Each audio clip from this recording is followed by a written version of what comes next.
दोस्तों, पहले सिर्फ जमीन जायदाद और घर मकान के ही बंटवारे होते थे, पर आज समय वो आ गया है जब इन सभी के साथ बच्चे माँ बाप का भी बंटवारा करने लगे हैं। और यही है हमारी आज की कहानी। क्या हुआ मम्मी जी, कुछ चाहिए था आपको? रसोई घर के बर्तनों में झांकती पुष्पा जी से उसकी बहू कविता ने पूछा तो वे हैरान से कहने लगी, बहू, अभी तो मैंने नाश्ता भी नहीं किया, लेकिन यहाँ तो सभी बर्तन खाली हो चुके हैं। मैं तो रसोई घर में चाय और नाश्ता लेने के लिए आई थी, लेकिन यहाँ तो कुछ रखा ही नहीं है। हैरान होते हुए पुष्पा जी ने कहा तो कविता बोली, लेकिन माँ जी, आप भूल रही हैं कि आज तो पहली तारीख है, बड़े भैया और भाभी आपको लेने आते ही होंगे, तो मैंने सोचा कि आपका खाना आज वहीं बना होगा, इसलिए मैंने आपका नाश्ता तो बनाया ही नहीं। बहू की बातें सुनकर पुष्पा जी हैरान रह गई और आश्चर्य से बहू को देखने लगी। फिर बेशर्मी की सारे हदें लांघते हुए कविता बोली, इतनी हैरानी से क्या देख रही है माँ जी? आपका हमारे घर में रहने का समय खत्म हो चुका है। मैंने कुछ गलत तो नहीं कहा? इतना सुनकर पुष्पा जी बोली, देखो बहू, बड़ी बहू का फ़ोन आया था यह बताने के लिए कि उसे 2-3 दिन के लिए मायके जाना है, तो वह अभी 2-3 दिन के लिए नहीं रख पाएगी। यह सुनकर कविता आग बबूला होते हुए बोली, माँ जी, आपके दोनों बेटों और बहुओं ने मिलकर ही यह तय किया था कि एक एक महीना बारी बारी से हम लोग आपको अपने साथ रखेंगे, और फिर महीने की पहली तारीख को ही ऐसा क्या हो गया जो भाभी को मायके जाना पड़ा? वैसे भी मुझे सब मालूम है, यह सब उनकी चाल है ताकि वह और 2 दिन आपसे छुटकारा पा सके। ठीक है, यदि आप यहाँ 2 दिन ज़्यादा रहेंगी तो आप अगले महीने की 3 तारीख को ही यहाँ पर वापस आएंगी। बड़ी भाभी को भी आपको 2 दिन ज़्यादा रखना पड़ेगा, सपाट शब्दों में कविता ने कहा। इतना सुनते ही पुष्पा जी की आंखें आंसुओं से सराबोर हो गई और अपने पति रविंद्र जी की तस्वीर के सामने जाकर बैठ गई। सुना आपने क्या कहा आपकी छोटी बहू ने? अब मैं इन सब पर बोझ बन गई हूँ। एक दिन ज़्यादा भी मुझे अपने पास रखना नहीं चाहते हैं ये लोग। अगर बड़ा बेटा मुझे लेने नहीं आया तो छोटी बहू ने मुझे नाश्ता देने से भी इनकार कर दिया। इतना सब कुछ सुनने से पहले भगवान ने मुझे अपने पास क्यों नहीं बुला लिया? बोलते बोलते पुष्पा जी की आंखों से झरझर आंसू बहने लगे और फिर कुछ देर बाद अपने आंसुओं को पोंछते हुए बोली, अब मैं उससे खाना नहीं मांगने वाली हूँ। अगर वह खुद से मुझे नाश्ता देगी तो मैं खा लूँगी, नहीं तो भूखे पेट रह जाऊँगी, और मेरे पास कोई चारा भी तो नहीं है। वैसे भी भूख प्यास तो मर ही चुकी है अब। इतना लाचार तो पुष्पा जी ने स्वयं को अपने पति के जाने के बाद भी महसूस नहीं किया था, जितना वो आज महसूस कर रही थी। अपने बेटों और बहुओं के राज में वे अपने को ठगा सा महसूस कर रही थी। 2 घंटे बाद छोटी बहू ने काम वाली बाई के हाथ खाना भिजवा दिया। वो खाना अब उन्हें किसी भीख से कम नहीं लग रहा था। वह सोचने लगी, इतने जिल्लत भरे खाने से तो भूखे मर जाना शायद ज़्यादा अच्छा है। बैठे बैठे पुष्पा जी बरसों पुरानी बातें याद करने लगी। सोचने लगी कि जब बड़े बेटे के जन्म के 2 वर्षों बाद मेरे छोटे बेटे का जन्म हुआ था तो सब लोग कितनी बधाई दे रहे थे मुझे। सभी कहते थे, तू तो किस्मत लिखवा कर आई है भगवान से। 2-2 बेटों की सेवा पाकर खूब ठाट से कटेगा तुम दोनों का बुढ़ापा। हम लोग अपनी किस्मत पर नाच करते नहीं थकते थे, लेकिन आप क्या गए, मेरी तो ज़िंदगी ही नर्क बन गई। जब तक हम दोनों साथ थे हमारे दोनों बेटे हर बात मानते थे हमारी, और मजाल है कि दोनों बहुओं के मुंह से कोई गलत बात भी निकल जाए। एक एक काम मुझसे पूछकर करती थी, लेकिन आपके जाने की देर थी कि दोनों बेटों और बहुओं ने मुझसे बिना पूछे मेरे खाने पीने और रहने का भी बंटवारा कर दिया। एक बार भी मुझसे बात तक नहीं की कि आखिर मैं क्या चाहती हूँ। अपनी सहूलियत के हिसाब से मेरी रहने और खाने पीने की व्यवस्था कर दी इन लोगों ने। अरे बूढ़ी हो गई तो क्या, हूँ तो इनकी माँ ही। भिखारियों जैसी हालत कर दी है इन लोगों ने मेरी। अपने स्वर्गवासी पति की तस्वीर को निहारते निहारते पुष्पा जी के आंसू थमने का नाम नहीं ले रहे थे। रविंद्र जी और पुष्पा ने बहुत संघर्ष करके अपने दोनों बेटों को पाल पोस कर बड़ा किया था।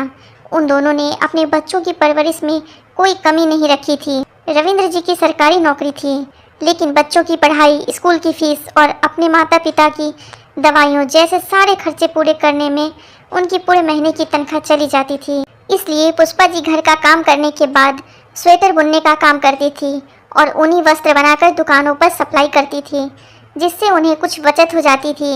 लेकिन जब दोनों बेटे बड़े हो गए तो अपनी इज्जत का हवाला देते हुए उन्होंने पुष्पा जी को यह काम करने से मना कर दिया और पुष्पा जी ने भी बिना किसी विरोध के उनकी बात मान ली। वीरेंद्र जी और पुष्पा जी ने बहुत मेहनत करके यह मकान बनाया और साथ साथ दोनों बेटों को भी अच्छे से अच्छी शिक्षा दी। समय के साथ दोनों की पढ़ाई लिखाई पूरी हो गई और दोनों अच्छी नौकरी करने लगे। बड़े चाव से रविंद्र जी ने अपने दोनों बेटे मुकेश और राकेश की शादियां की थी। दोनों बेटे और बहुएं उनका पूरा सम्मान किया करते थे। लेकिन कोरोना काल में रविंद्र जी ने अचानक यह दुनिया छोड़कर चल बसे। उसके बाद तो जैसे इस घर को किसी की नज़र ही लग गई। दोनों बेटे जो राम लक्ष्मण की तरह रहा करते थे, लड़ने झगड़ने लगे। इतने अरमानों से रविंद्र जी और पुष्पा ने जो मकान बनाया था, अब वो 2 टुकड़ों में बंट चुका था और 2 अलग अलग घरों में तब्दील हो चुका था। घर के 2 टुकड़े होने के साथ ही पुष्पा जी के दिलों के 1000 टुकड़े हो गए थे। उनके जिस मकान के आगे पीछे 2 गेट हुआ करते थे, उस मकान के बीचों बीच एक दीवार खींच दी गई। आगे का हिस्सा बड़े बेटे के पास और पीछे का हिस्सा छोटे बेटे के पास आ गया।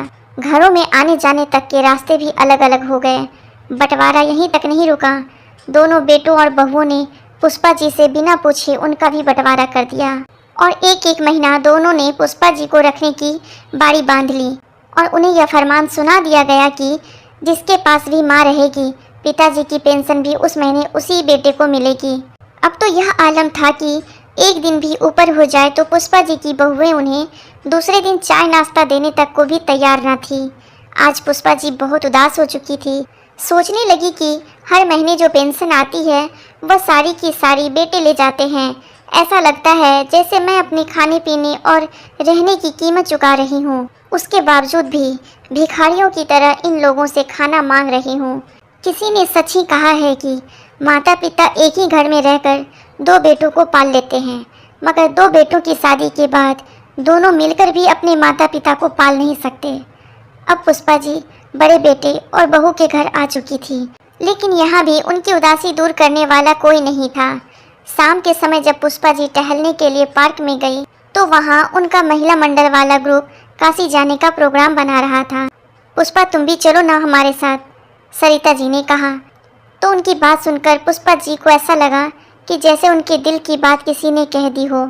सोचने लगी कि कुछ समय पहले जब उन्होंने अपने छोटे बेटे के सामने काशी जाने की इच्छा जाहिर की थी तो बहुत ज़्यादा खर्चा हो जाएगा, ऐसा कहकर उनके छोटे बेटे ने उनकी तीर्थ यात्रा की बात को टाल दिया था।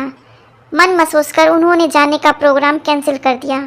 लेकिन इस बार जब महिला मंडल का प्रोग्राम बन रहा था तो पुष्पा जी खुद को रोक ना पाई और अपनी सहेलियों से कहने लगी, सरिता, बहुत वर्षों से मेरा भी बहुत मन था कि मैं तीर्थ यात्रा पर जाऊं, लेकिन कभी मौका नहीं मिल पाया। मैं इस बारे में अपने बड़े बेटे मुकेश से बात करके फिर बताऊंगी। जब उन्होंने घर पर आकर अपने बेटे से बात की तो बड़े बेटे से जो जवाब उन्हें मिला, उनकी तो उन्होंने कभी कल्पना तक ना की थी। माँ, कितनी फिजूल खर्ची करती हैं आप, कितना वाहियात आइडिया है आपकी सहेलियों का। इस उम्र में घर पर रहकर भजन कीर्तन करना चाहिए। भगवान तो कण कण में व्याप्त हैं, फिर जगह जगह उन्हें ढूंढने जाने की ज़रूरत क्या है।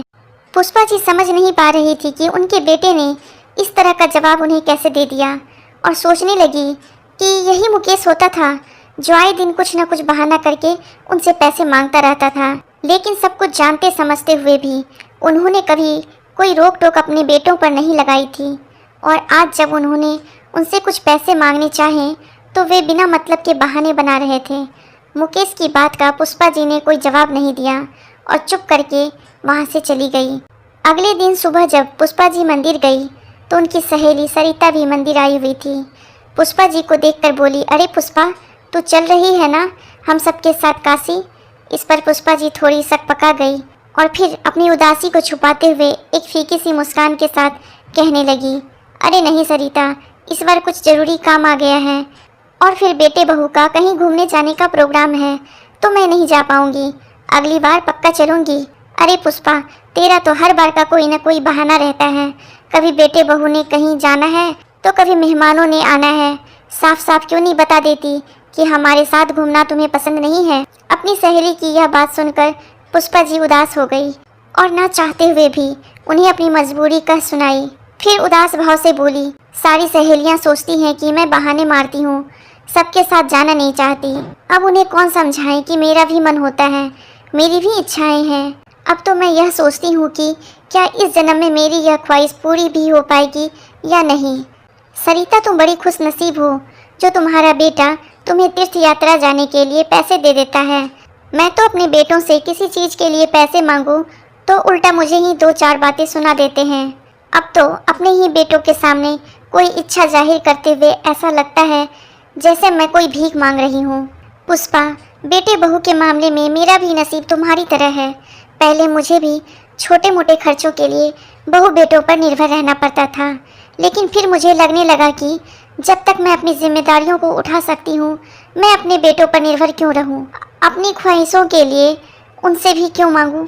और आज देखो, मैं अपनी मर्जी की मालिक हूँ। अपनी सहेलियों की बात सुनकर पुष्पा जी बोली, लेकिन तुम कहीं नौकरी तो करती नहीं हो। इस पर सरिता ने हंसते हुए कहा, अरे नहीं, मेरा खाना बनाने का शौक ही मेरे लिए वरदान साबित हुआ। मैंने तो केवल अपने हुनर को पहचान दी है। जब मैंने मोबाइल पर यूट्यूब चलाना सीखा तो मैंने देखा कि मेरी जैसी कितनी ही औरतें अपना यूट्यूब चैनल बनाकर ही अपना हुनर दिखा रही है और पैसे भी कमा रही है। मैंने देखा कि इस उम्र में भी वो अपने पैरों पर खड़ी है। यह देखकर मुझे उनसे बहुत प्रेरणा मिली। मैंने अपने पोते की मदद से अपना अकाउंट बनाया और अपने हुनर को अपने चैनल पर डालने लगी। और देखो, आज मैं आत्मनिर्भर हूँ। बात करते करते सरिता जी की आंखों में गर्व साफ दिख रहा था। उसके बाद उन्होंने कहा, अच्छा अब मैं चलती हूँ, बहुत देर हो गई है, शाम को पार्क में मिलते हैं। सरिता जी की बातें सुनकर पुष्पा जी हैरान रह गई और घर आने के बाद वो सोचने लगी, मैं भी तो दिन भर खाली बैठी रहती हूँ, कुछ करना तो मैं भी चाहती हूँ जिससे इस उम्र में व्यस्त भी रहूँ और आत्मनिर्भर भी। लेकिन मैं जानती हूँ कि इस काम में ना तो मेरा बेटा मेरा साथ देगा और ना ही बहुएं, और बड़ी बहू तो मेरे पोते पोती को मेरे पास तक भटकने नहीं देती। मेरी मदद कौन करेगा। फिर कुछ देर तक वो सोच विचार में बैठी रही। तभी अचानक मन में ख्याल आया कि किस्मत भी तभी साथ देती है जब इंसान कोशिश करता है। तभी कुछ सोचते हुए उनकी आंखों में चमक और होठों पर मुस्कान आ गई। उसी समय अपनी सहेली सरिता को फ़ोन लगाया और थोड़ी ही देर में उससे मिलने पहुंच गई। सहेली के पास बैठते ही बोली, सरिता, तू तो जानती है मैं बरसों पहले ऊन बुनने का काम किया करती थी जिससे मैं कुछ पैसे भी कमा लेती थी, लेकिन बेटों के मना करने पर मैंने वह काम छोड़ दिया था। लेकिन अब मुझे मेरी गलती का एहसास हो रहा है। तुम्हें देखकर मुझे यकीन हो गया है कि इंसान चाहे तो किसी भी उम्र में नई शुरुआत कर सकता है। तुमसे मुझे भी प्रेरणा मिली है। मैं भी अपना एक चैनल खोलना चाहती हूँ जिसमें मैं सिलाइयाँ बुनना, स्वेटर के नए नए डिज़ाइन बनाना और क्रोशियाँ चलाना सिखाना चाहती हूँ। मेरे पास उसका अनुभव तो है, लेकिन वीडियो बनाने से संबंधित ज्ञान और उपकरण नहीं है। क्या तुम मेरी इस काम में मदद करोगी। पुष्पा जी की बातें सुनकर सरिता जी मुस्कुराते हुए कहने लगी, अरे इसमें पूछने वाली क्या बात है। यह काम तो तुम आज से ही शुरू कर सकती हो, बल्कि मैं तो कहती हूँ अभी से ही शुरू कर दो। मेरे पास अच्छी क्वालिटी के मोबाइल से लेकर रिंग लाइट तक सभी उपकरण उपलब्ध हैं। तुम्हारा चैनल खोलने से लेकर वीडियो अपलोड करने तक सारे कामों में मैं तुम्हारी मदद करूँगी। बस फिर क्या था। पुष्पा जी अगले दिन सुबह अपनी सहेली के पास पहुँच गई। थोड़ी देर में ही सरिता जी ने पुष्पा जी के नाम से एक चैनल बना दिया और फिर वीडियो बनाने की तैयारी करने लगी। शुरुआत में कैमरा के सामने आने में उन्हें काफ़ी झिझक हो रही थी, पर सरिता जी उन्हें हिम्मत देती रही, उनका प्रोत्साहन करती रही और किसी तरह एक वीडियो बनकर तैयार हो गया। जैसे तैसे एक वीडियो बनाकर उसे चैनल पर डाल दिया गया।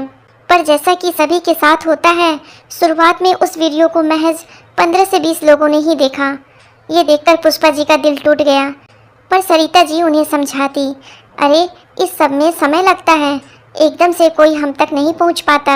अभी लोग हमें जानते नहीं हैं, तभी तो इतने कम लोगों ने वो वीडियो देखा।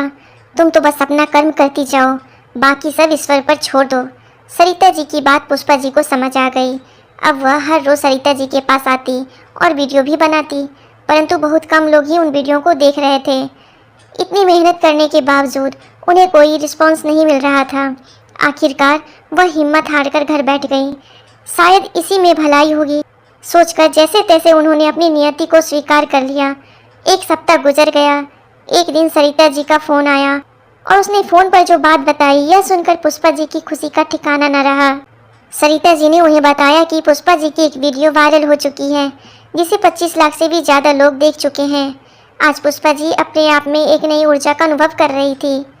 अब उनका आत्मविश्वास बढ़ने लगा था और उन्होंने फिर से वीडियो बनानी शुरू की और फिर एक के बाद एक वीडियो वायरल होती चली गई। अब तो उन्हें अपना शौक पूरा करने का भी मौका मिल रहा था और अपने हुनर को पहचान देने का भी। 2 महीने के भीतर ही उसके पास अपनी पहली पेमेंट आ गई। अब तक वो वीडियो बनाने से लेकर एडिट करने तक के सारे काम खुद ही करने लगी थी।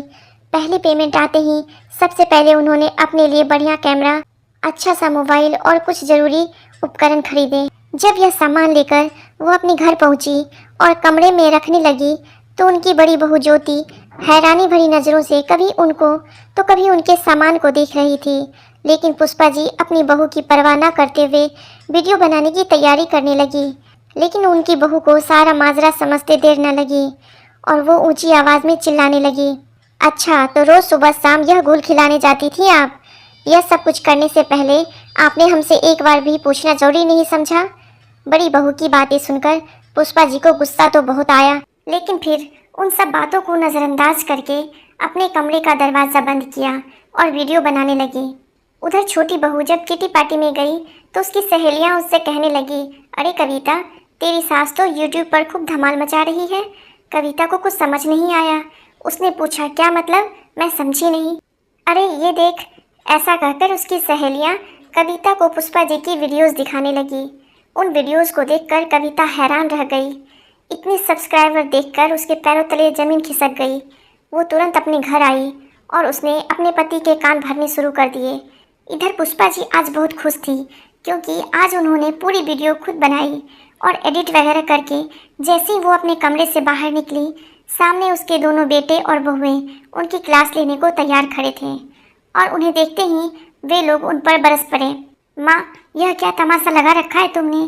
हमने क्या कमी छोड़ी थी? क्या तुम्हारी बहुएं तुम्हें खाना नहीं देती थी? इस उम्र में तो तुम्हें घर बैठकर भजन सिमरन करना चाहिए और अब तुम यह सब करने चली हो।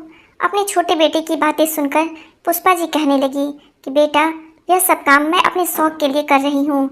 तुम तो जानते हो कि सिलाइयाँ बुनाइयाँ मेरे बरसों पुराना शौक था और जब मुझे इस शौक को पहचान देने का मौका मिल रहा है तो इसमें गलत ही क्या है? पुष्पा जी की बात सुनकर बड़ी बहू कहने लगी, मुझे तो समझ नहीं आता कि पिताजी के जाने के बाद अब आप यह तमाशा क्यों करने चली हैं? पूरे मोहल्ले में नाक कटवा कर रख दिया आपने हमारी। बड़ी बहू की यह बात कहने की देरी थी कि पुष्पा जी के बड़े बेटे ने उन्हें फरमान सुना दिया, माँ, अगर यह सब तमाशा करना है तो कहीं और जाकर करो। हमारे घर में रहते हुए यह सब काम करने की कोई ज़रूरत नहीं है। पुष्पा जी जो काफ़ी देर से अपने बेटे और बहुओं की बातें सुनती जा रही थी, यह देखकर हैरान थी कि जिन बहुओं की आपस में कभी बनती नहीं थी, जो एक दूसरे का चेहरा देखने को तैयार तक नहीं थी, आज अपनी सास के खिलाफ एकजुट होकर खड़ी थी। लेकिन अपने बेटों की बातें सुन सुनकर आखिरकार पुष्पा जी के सब्र का बांध टूट गया और फिर उन्होंने चुप रहना उचित नहीं समझा और रो भरी ऊंची आवाज़ में बोली, बस बहुत हो गया, बहुत बोल दिया तुमने और बहुत सुन लिया मैंने। अपने बेटों को पाल पोसकर बड़ा करते हुए एक पल भी मुझे यह ख्याल नहीं आया था कि यही बेटे आगे चलकर मेरी यह दुर्गति कर देंगे। तुम्हारे पिताजी क्या गए? तुमने तो अपनी माँ को माँ न समझकर फुटबॉल समझना शुरू कर दिया, जिसे हर महीने की पहली तारीख को किक मारकर अपने घर से निकाल दिया जाता था। 2 वक्त की रोटी भी ऐसे तरसा तरसा कर दी जाती है कि जैसे किसी भिखारी को भीख दी जा रही हो। अपने बेटों को देखते हुए पुष्पा जी बोली, तुम पूछते हो क्या कमी रखी है तुमने? जिसके पास मैं रहती हूँ वहाँ सारी पेंशन दे देती हूँ, लेकिन एक तीर्थ यात्रा पर जाने के लिए तुमसे कुछ पैसे क्या मांगे? तुमने साफ इनकार कर दिया और ऊपर से 4 बातें भी मुझे ही सुना डाली। यह तो तुमने अच्छा सिला दिया मेरी ममता का। मैं पूछती हूँ कि बूढ़ी हो गई हूँ तो क्या मेरी सारी ख्वाहिशें ख़त्म हो चुकी है? क्या मेरा दिल नहीं करता बाहर निकलने को? लेकिन बेटा, अगर देखा जाए तो कसूर मेरा ही है। जब तुमने मकान के 2 हिस्से किए थे, मुझे उस समय ही चुप नहीं रहना चाहिए था। इस पूरे मकान में 6 कमरे थे, जिसके तुमने 3-3 कमरों के 2 हिस्से कर दिए। मेरे अपने मकान में मेरे लिए कोई जगह नहीं छोड़ी, लेकिन आज मैं इस गलती को सुधारना चाहती हूँ। अब इस मकान में 3 हिस्से होंगे। यह सुनकर छोटे बेटे और बहुए की भौहें तन गई। उनका छोटा बेटा आश्चर्य से बोला, माँ, कुछ सोच समझकर तो बोला कीजिए। तीसरे हिस्से का क्या मतलब? पुष्पा जी बोली, तीसरा हिस्सा मेरा होगा।